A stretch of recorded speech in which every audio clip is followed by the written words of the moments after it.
राज्य सरकारला 2 विनंती आम्ही सर्वांनी केल्या होत्या। मराठा आरक्षण आपण 10% दिलं, परंतु त्याची अंमलबजावणी शासकीय स्तरावर विशेषतः जातीचं प्रमाणपत्र मिळण्यासाठी होत नाही।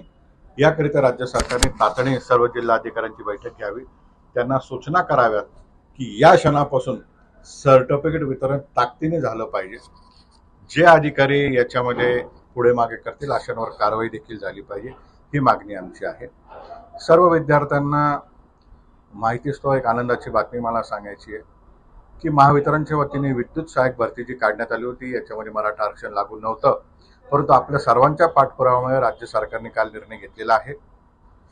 विद्युत सहाय्यक भरती संदर्भात राज्य सरकारने बदल केलेला आहे आणि यामध्ये मुदतवाढ देऊन मराठा आरक्षण लागू केलेलं आहे। त्यामुळे सर्व विद्यार्थ्यांनी याच्यामध्ये भाग घेतला पाहिजे।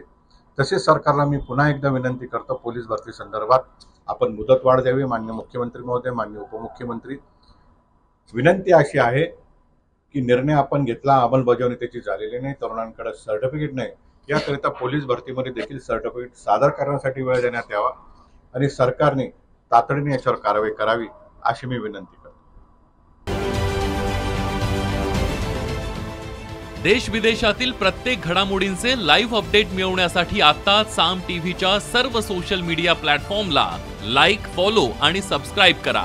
तसंच सर्व नोटिफिकेशनसाठी बेल आयकॉन प्रेस करायला विसरू नका।